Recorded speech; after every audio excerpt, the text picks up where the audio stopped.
agréable pour le client. C'est une partie d'aménagement, donc là où on a la place, on fait effectivement des sites propres, soit centraux, soit latéraux, mais des sites propres, pas des couloirs.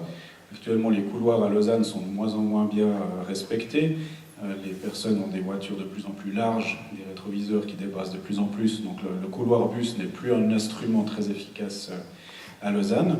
Donc il s'agit de véritables sites propres. Et puis, pour la première fois, on décide quelles lignes de bus ont la priorité et le fait qu'elles aient la priorité sur tous les autres modes de transport. Actuellement, à Lausanne, un bus qui se présente à un carrefour est annoncé depuis l'arrêt précédent quand le conducteur a verrouillé ses portes. Et puis, quand il se présente au feu, eh ben, le feu l'a pris en compte et puis il lui donne la phase quand c'est terminé et les autres phases sont terminées. Là, quand le bus au niveau de service arrive au feu, le feu est vert, pour lui, il ne s'arrête pas. Mais pour ça, ça veut dire qu'il faut accepter une reprogrammation complète de tous les feux et puis aussi prioriser les lignes de bus entre elles. On a le cas, par exemple, à Chaudron, on a la croix nord-sud et est-ouest, où les bus eux-mêmes, quelque part, se gênent entre eux et n'ont pas de priorité. Donc ça, c'est la deuxième partie, c'est les aménagements. Puis la troisième partie, c'est que c'est des bus qui ont un système de transport qui a vocation à générer de l'urbanité et générer du développement urbain au même titre que le tramway, mais avec une capacité moindre. Donc il n'y a pas encore le besoin d'avoir 300 personnes par convoi.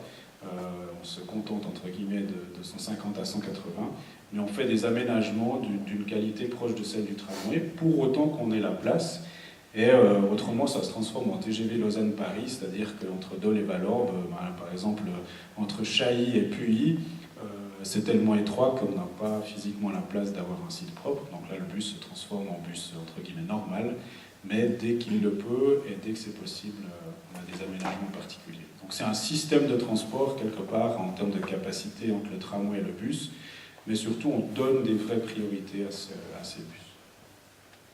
Si je peux me permettre de compléter, il y a quand même, avec ces bus ce réseau, on peut dire, de bus différents, une véritable inscription aussi sur le territoire, puisqu'on fait des aménagements lourds souvent, c'est-à-dire dans des carrefours, dans des places qui se rapprochent finalement énormément des aménagements du tramway. Alors, il y a je ne sais pas, il y a une sorte d'ordre d'échelle qui est souvent cité, je ne sais pas si elle est bonne ou pas, vous me corrigez.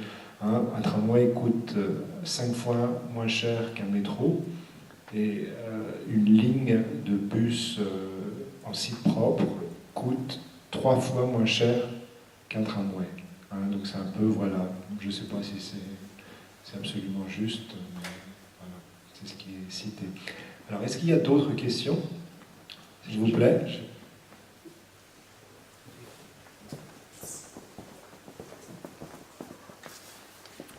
Bonsoir, Marco Ribeiro.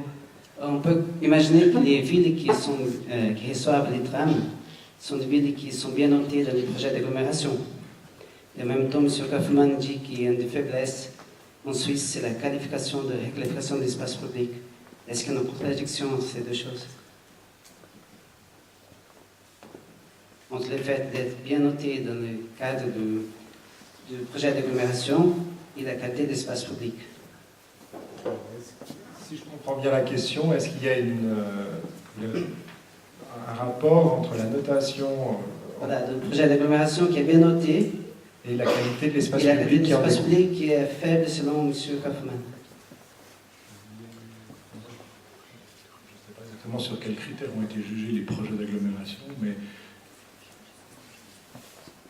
bon, d'une manière générale, je pense que l'aménagement d'espace public, bon, il a un coût assez élevé. Ce qu'on a, les réseaux de tramway en France, bon, il y a des aménagements de trottoirs à trottoir, de façade à façade sur des kilomètres et des kilomètres, avec des concours d'urbanisme. C'est des choses qui sont vraiment prises très très au sérieux, faites avec beaucoup de soin.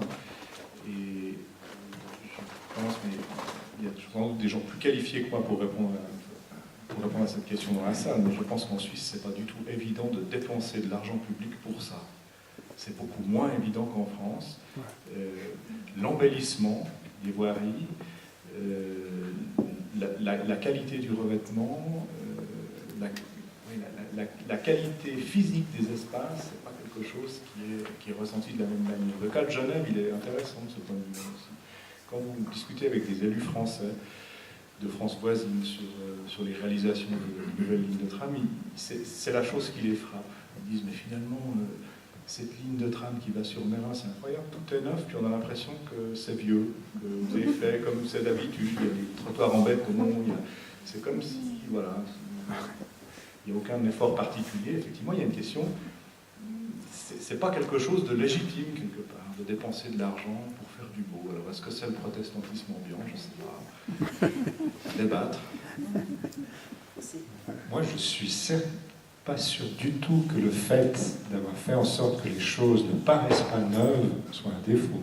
Moi, je pense que c'est plutôt un indice de réussite, d'intégration dans l'existant, mais bon, il est vrai que beaucoup a été fait dans les villes, disons, en France, qui dépassent 100 000 habitants pour faire des nouvelles lignes de tramway. Et il faut se dire que ces villes ont pu bénéficier, bien évidemment, en termes de financement, de fonds européens. C'est-à-dire le tramway est, dans la plupart des cas, un projet pour les villes françaises qui est en partie financé par la communauté européenne. Donc c'est un peu comme ça que ça fonctionne. Non, l'hypothèse qu'on pourrait faire concernant la différence, on peut dire, de stratégie entre la France et l'Allemagne, c'est-à-dire l'Allemagne qui a préservé, on peut dire, son réseau, la France qui l'a nié pour, on peut dire, après le sublimer de nouveau et puis